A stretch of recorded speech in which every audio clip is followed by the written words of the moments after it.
سورۃ الانعام کی آیت نمبر 155 155 سورہ انعام کا 20واں رکوع اور 8ویں پارے کا 7واں رکوع۔ وَهَذَا کتاب، اور یہ کتاب ہے، انزلناہ، ہم نے اسے نازل کیا، مبارکن، برکت والی ہے۔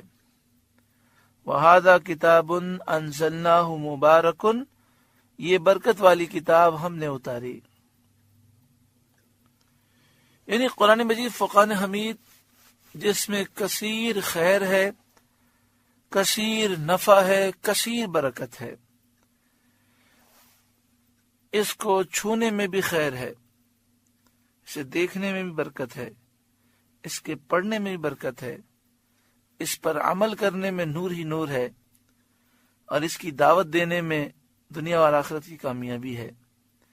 یہ کتاب قیامت تک باقی رہے گی، کوئی اس میں تبدیلی نہیں کر سکتا، کوئی اسے بدل نہیں سکتا، کوئی اسے فنا نہیں کر سکتا، قیامت تک قائم و دائم رہنے والی کتاب ہے۔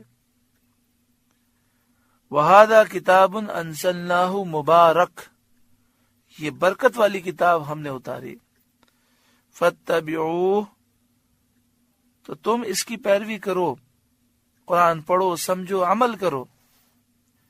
وَاتَّقُوا لَعَلَّكُمْ تُرْحَمُونَ، اور ڈرو تاکہ تم پر رحم کیا جائے، پرہیزگاری کرو کہ تم پر رحم ہو، تقوی اختیار کرو، گناہوں سے بچو۔ ان تقولوا، یہ کہ تم کہو،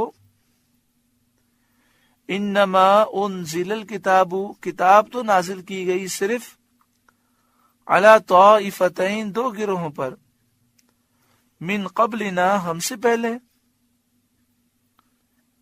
کبھی کہو کہ کتاب تو ہم سے پہلے دو گروہوں پر اتری تھی، یعنی تم یہ عذر کرو کہ یہودیوں اور عیسائیوں پر توریت اور انجیل اتری، ہمیں تو کچھ پتہ ہی نہیں تھا، لہذا کل بروز قیامت تم عذر پیش کرو کہ مالک ہمیں تو معلوم ہی نہیں تھا، اس لیے اللہ تعالیٰ نے تمہارے عذر کو ختم فرمایا اور قرآن کو نازل فرما دیا۔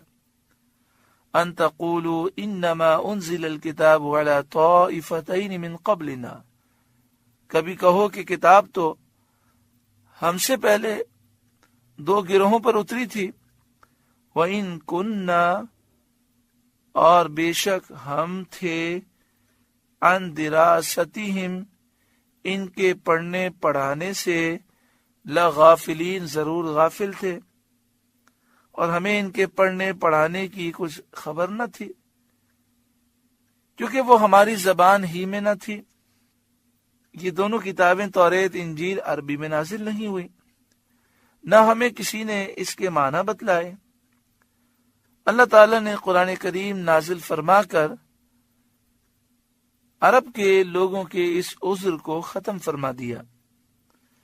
او تقولو، یا کہو تم، لو انا انزل علینا الکتاب، اگر ہم پر کتاب اترتی، لکننا اہدی منہم، تو ہم ان سے زیادہ ٹھیک راہ پر ہوتے۔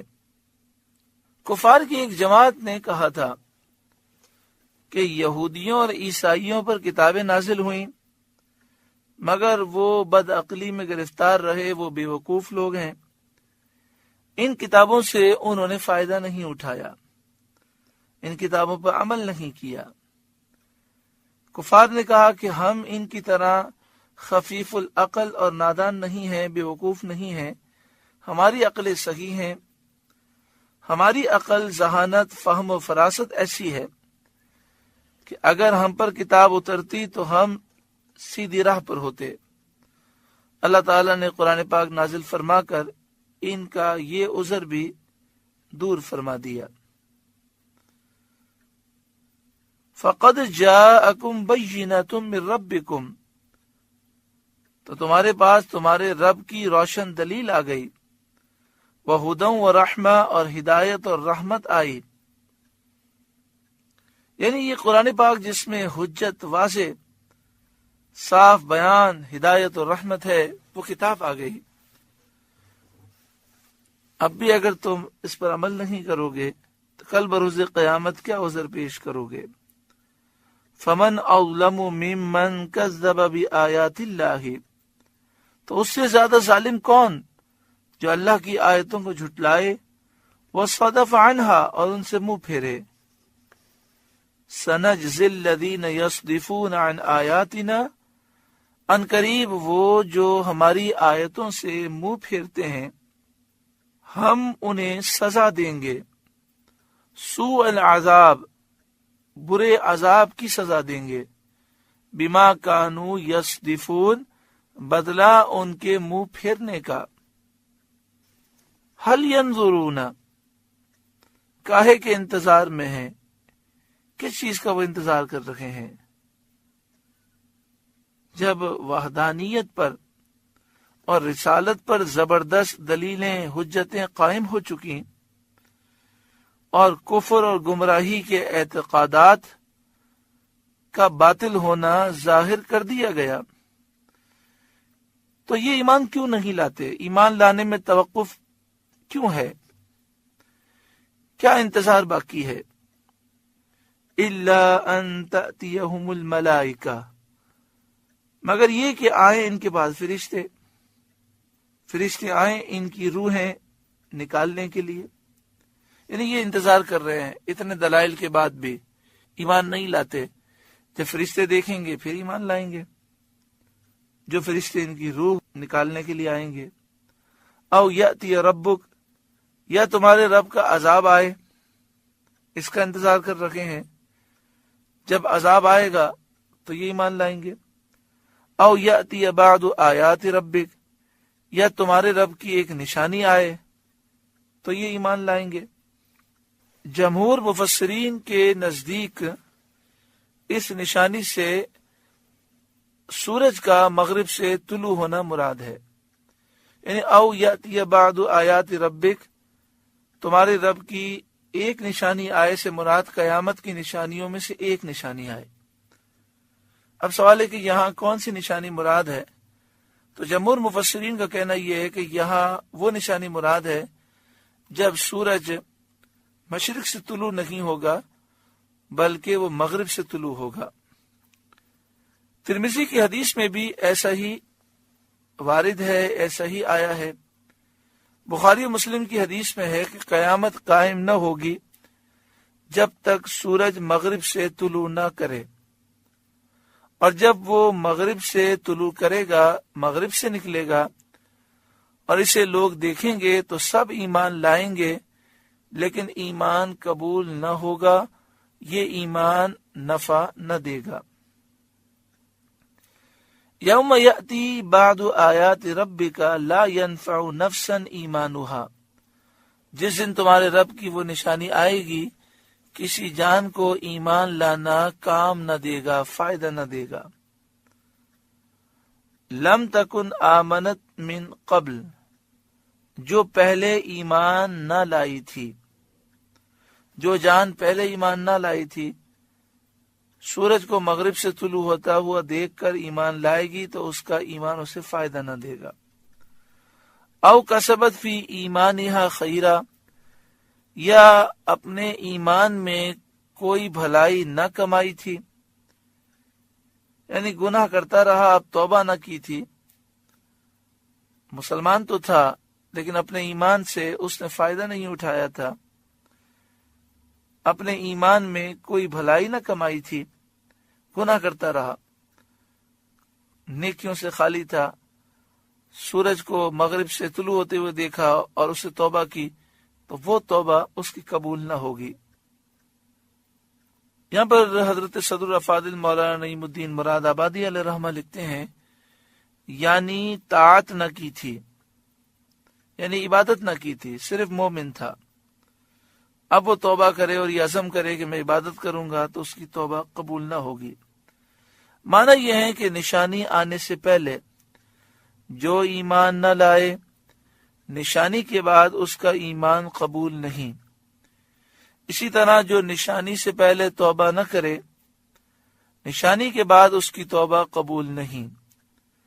لیکن جو ایماندار پہلے سے نیک عمل کرتے ہوں گے، نشانی کے بعد بھی ان کے نیک عمل مقبول ہوں گے۔ یعنی سورج مغرب سے طلوع ہو گیا تو جو پہلے سے نیک ہیں، پہلے سے مومن ہیں، وہ مزید نیکیاں کرتے رہیں گے تو ان کی مزید نیکیاں قبول ہوں گی۔ قُلْ انتظروا اِنَّا مُنتظرون، آپ فرمائیے انتظار کرو، ہم بھی انتظار کرتے ہیں۔ آپ فرمائیے رستہ دیکھو، ہم بھی دیکھتے ہیں۔ یعنی موت کے فرشتوں کی آمد کا انتظار کرو، یا اللہ کے عذاب کا انتظار کرو، یا قیامت کی نشانی آنے کا انتظار کرو، ہم بھی انتظار کر رہے ہیں۔ یعنی یہ تنبیہ ہے کہ ایمان لے آؤ، ورنہ یہ تین چیزوں میں سے کوئی چیز آئے گی اور پھر دروازہ بند ہو جائے گا توبہ کا۔ ان الذین فرقوا دینہم وکانوا شیعا، وہ جنہوں نے اپنے دین میں جدا جدا راستے بنا لیے، جدا جدا راہیں نکالیں اور کئی گروہ ہو گئے۔ لست منہم فی شیء، اے محبوب تمہیں ان سے کچھ علاقہ نہیں۔ یعنی جو یہودی عیسائی جنہوں نے مختلف گروہ بنا لیے اور توریت اور انجیل میں تحریفیں کر لیں، ان سے محبوب آپ کا کوئی تعلق نہیں ہے۔ حدیث شریف میں ہے کہ یہودی 71 فرقے ہو گئے، ان میں سے صرف ایک ناجی ہے، باقی سب ناری۔ یہ بات صدر الافاضل علیہ رحمہ نے خزانہ العرفان تفسیر میں لکھی۔ حدیث شریف میں ہے کہ یہود 71 فرقے ہو گئے، ان میں سے صرف ایک ناجی ہے، ایک نجات پانے والا ہے، باقی سب ناری جہنمی ہیں۔ اور نصارہ عیسائی 72 فرقے ہو گئے، ایک ناجی، ایک نجات پانے والا، باقی سب ناری جہنمی ہے۔ اور میری امت 73 فرقے ہو جائے گی، 73، وہ سب کے سب ناری ہوں گے سوائے ایک کے۔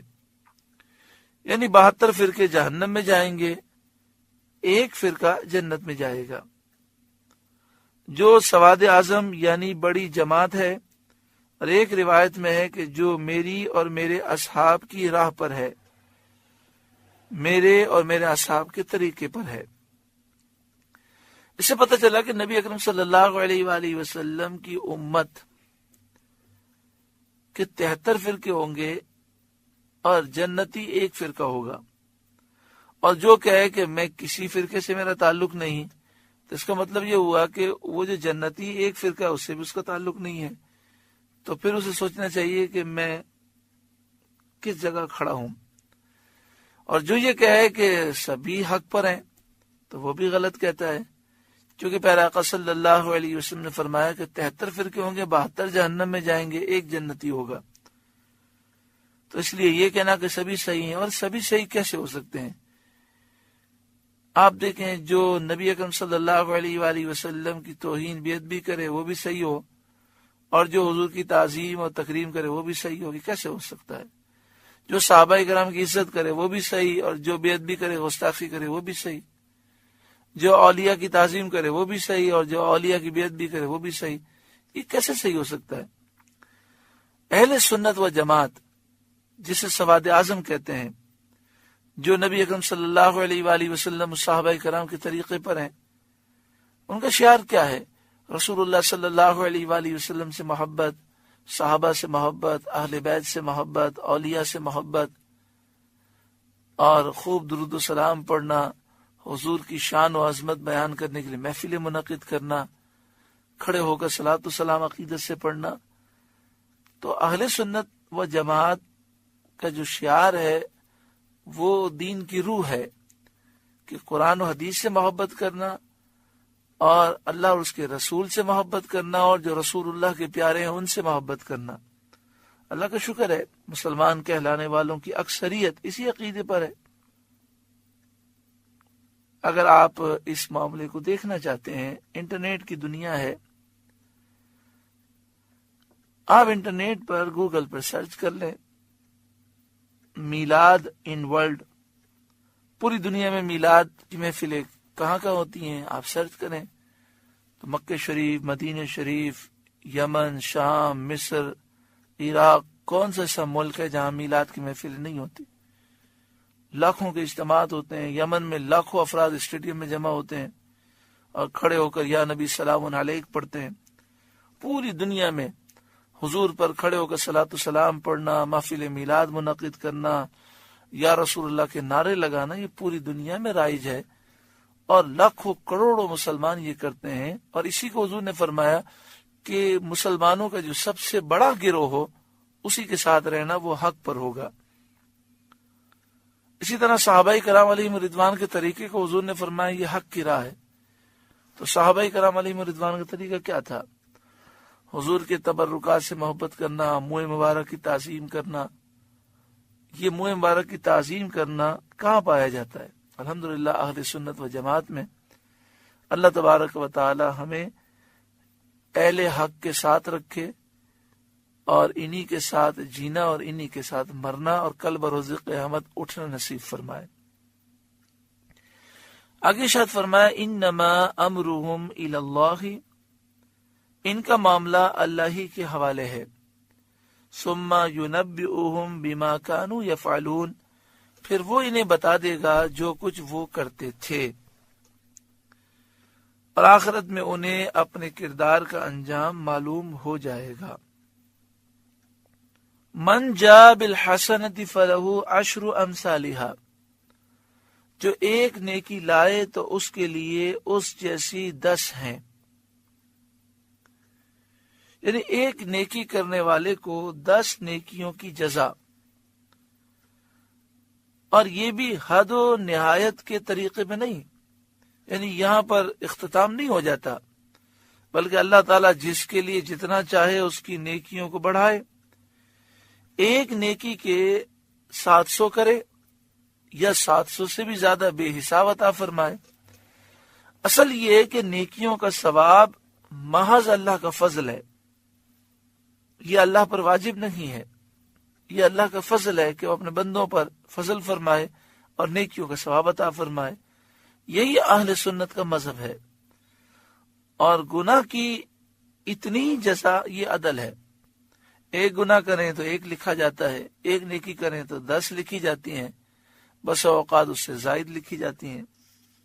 وَمَنْ جَاءَ بِالسَّيِّئَةِ فَلَا يُجْزَى إِلَّا مِثْلَهَا، اور جو برائی لائے تو اسے بدلہ نہ ملے گا مگر اس کے برابر۔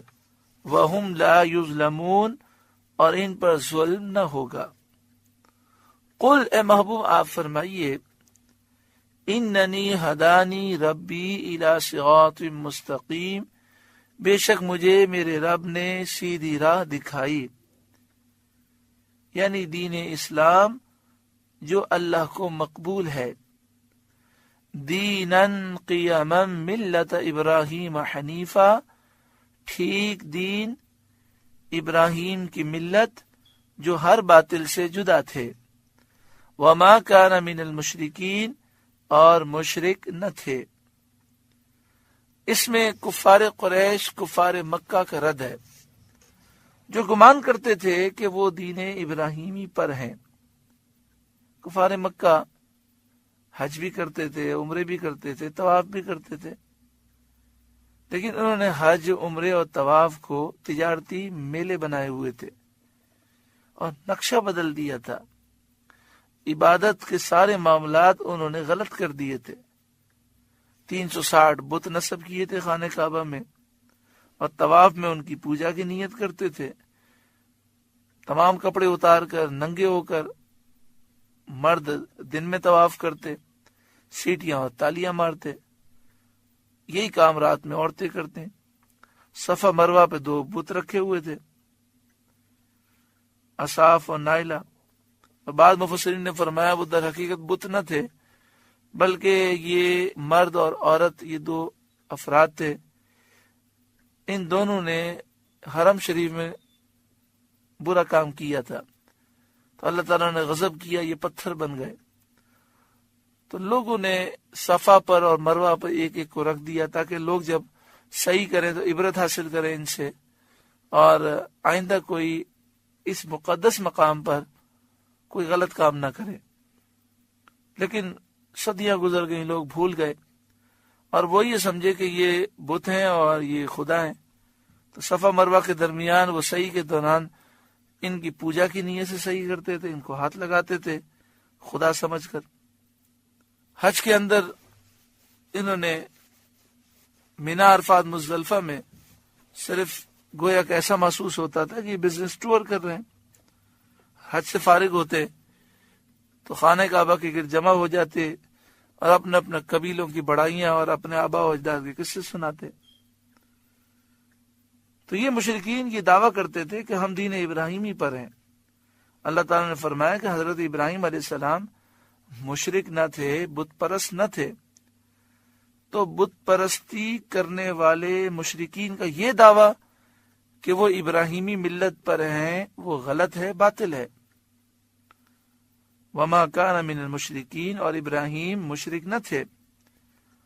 قل، اے محبوب آپ فرمائیے، ان صلاتی و نسکی، بے شک میری نماز، میری قربانیاں، و محیایا، اور میرا جینا، و مماتی، اور میرا مرنا، للہ رب العالمین، سب اللہ کے لیے ہے جو سارے جہاں کا رب ہے۔ یہ وہ کلمات ہیں جب جانور کو ذبح کیا جاتا ہے، جب قربانی کرتے ہیں تو اس پہ ہم پڑھتے ہیں۔ اے محبوب آپ فرمائیے، ان صلاتی، بے شک میری نماز اللہ کے لیے، و نسکی، میری قربانیاں اللہ کے لیے۔ کاش ہم کوئی بھی نیک کام کریں اس میں محض نیت یہ ہو کہ میرا رب راضی ہو جائے۔ وَمَحْيَايَ وَمَمَاتِي لِلَّهِ، میرا جینا مرنا سب اللہ کے لیے۔ کاش ہمارا جینا مرنا اللہ کے لیے ہو۔ اگر جینا مرنا اللہ کے لیے ہو تو ہم اللہ کی نافرمانی نہیں کریں گے، گناہ نہیں کریں گے۔ لا شریک لہ، اس کا کوئی شریک نہیں۔ وَبِذَلِكَ أُمِرْتُ، مجھے یہی حکم ہوا ہے۔ وَأَنَا أَوَّلُ الْمُسْلِمِينَ، اور میں سب سے پہلا مسلمان ہوں۔ اولیت یا تو اس اعتبار سے ہے کہ انبیاء کا اسلام ان کی امت پر مقدم ہوتا ہے، یا اس اعتبار سے ہے کہ سید عالم صلی اللہ علیہ وآلہ وسلم ساری مخلوقات میں سب سے پہلے پیدا ہوئے۔ اللہ تعالیٰ نے سب سے پہلے آپ کے نور کو پیدا کیا، تو ضرور آپ اول المسلمین ہوئے۔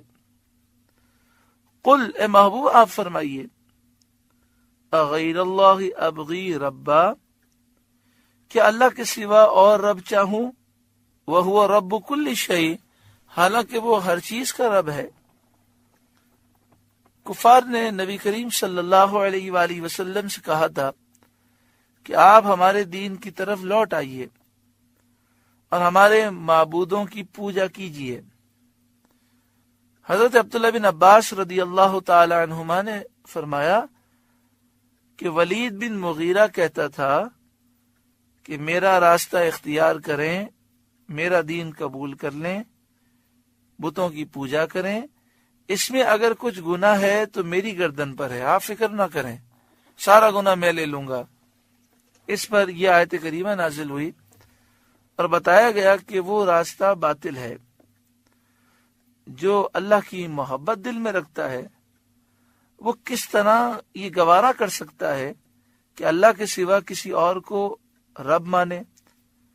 اور یہ بھی باطل ہے، جھوٹ ہے کہ کوئی کسی کا گناہ اٹھا لے گا، کسی کا گناہ دوسرا نہیں اٹھا سکے گا۔ قل، اے محبوب آپ فرمائیے، غیر اللہ ابغی ربا وہو رب کل شیء، کہ اللہ کے سوا اور رب چاہوں حالانکہ وہ ہر چیز کا رب ہے۔ ولا تکسب کل نفس الا علیہا، اور جو کوئی کچھ کمائے وہ اسی کے ذمہ ہے۔ ولا تزر وازرۃ وزر اخری، اور کوئی بوجھ اٹھانے والی جان دوسرے کا بوجھ نہ اٹھائے گی۔ ہر شخص اپنے گناہ میں پکڑا جائے گا، دوسرے کے گناہ میں نہیں۔ اس سے وہ لوگ عبرت حاصل کریں۔ جو لوگوں کو، دوستوں کو گناہ کی ترغیب دیتے ہیں، تو کہتے ہیں آپ کر لیں نا، اگر گناہ ہوا تو میرے سر پر بس. اور وہ سامنے والا بھی اتنا بیچارہ نادان ہوتا ہے، وہ اس کی باتوں میں آ جاتا ہے، وہ کہتا ہے ٹھیک ہے میں کر لیتا ہوں، پکی بات ہے نا، پھر گناہ تمہارے سر پر ہے. ہاں جی میرے سر پر ہے. وہ بیچارہ نادان اتنا دین سے دور ہوتا ہے کہ وہ گناہ کر رہا ہوتا ہے اور سمجھ رہا ہوتا ہے کہ مجھے گناہ نہیں ہوگا، جس نے بولا ہے اس کے سر پر ہوگا. ہماری کئی ایسی بچیاں ہیں کہ جنہوں نے شرعی پردہ کیا اور پھر رشتہ داروں کے کہنے پر یا امی ابو کے کہنے پر شرعی پردہ چھوڑ دیا.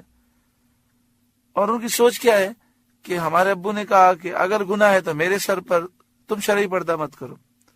ہماری کئی بہنیں کہ شادی سے پہلے وہ شرعی پردہ کرتی تھی، اب شادی ہو گئی تو اب ان کا ذہن یہ بن گیا کہ شوہر منع کرتے ہیں اور کہتے ہیں کہ اگر یہ گناہ ہے تو میرے سر پر، تو چلو ان کے سر پر ہوگا، لہذا میں شرعی پردہ نہیں کرتے.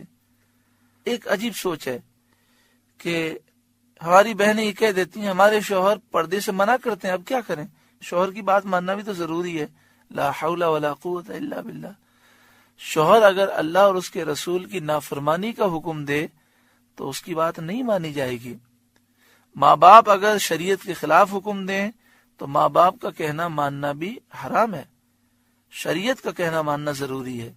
ہاں ماں باپ اور شوہر شریعت کے دائرے میں رہ کر کوئی حکم دے، کوئی جائز کام کا حکم دے تو وہ کرنا ہم پہ ضروری ہے. اللہ تبارک و تعالی ہر ایک کو عقل سلیم عطا فرمائے. اور یہ میں سمجھتا ہوں کہ خود ان کا ضمیر بھی اس بات کو تسلیم کرتا ہے کہ ایسا ہوگا نہیں، ہم بھی پھنسیں گے، ہم یہ گناہ کر رہے ہیں، لیکن صرف دل کو مطمئن کرنے کے لیے اور ضمیر کو چپ کرانے کے لیے اس طرح کی سوچ بنا لی جاتی ہے. ہم کیا کریں، دوسرے نے کہا ہے، ہم اس کے کہنے پر عمل کر رہے ہیں، وہ جانے اس پر عذاب ہوگا. یاد رکھیں ہمیں اپنی قبر میں جانا ہے، ہمیں جواب دینا ہے. یہاں پہ یہ فرمایا گیا کہ جس نے گناہ کیا ہے اس کی پکڑ ہوگی، لیکن یہ بات یاد رکھیں کہ جس کے کہنے پر گناہ کیا ہے تو گناہ کرنے والا بھی پکڑا جائے گا، اور جس نے ترغیب دی، جس نے کہا کہ یہ گناہ کرو، وہ بھی اس میں پکڑا جائے گا، اس کے نامہ اعمال میں بھی گناہ لکھا جائے گا. ثم الی ربکم مرجعکم، پھر تمہیں اپنے رب کی طرف پھرنا ہے قیامت کے دن. فَيُنَبِّئُكُمْ بِمَا كُنْتُمْ فِيهِ تَخْتَلِفُونَ، وہ تمہیں بتا دے گا جس میں اختلاف کرتے تھے. وہاں پر حق بالکل تم پر واضح ہوگا. اہل حق جنت میں جائیں گے اور اے کافروں تم جہنم میں ذلیل و رسوا ہوگے.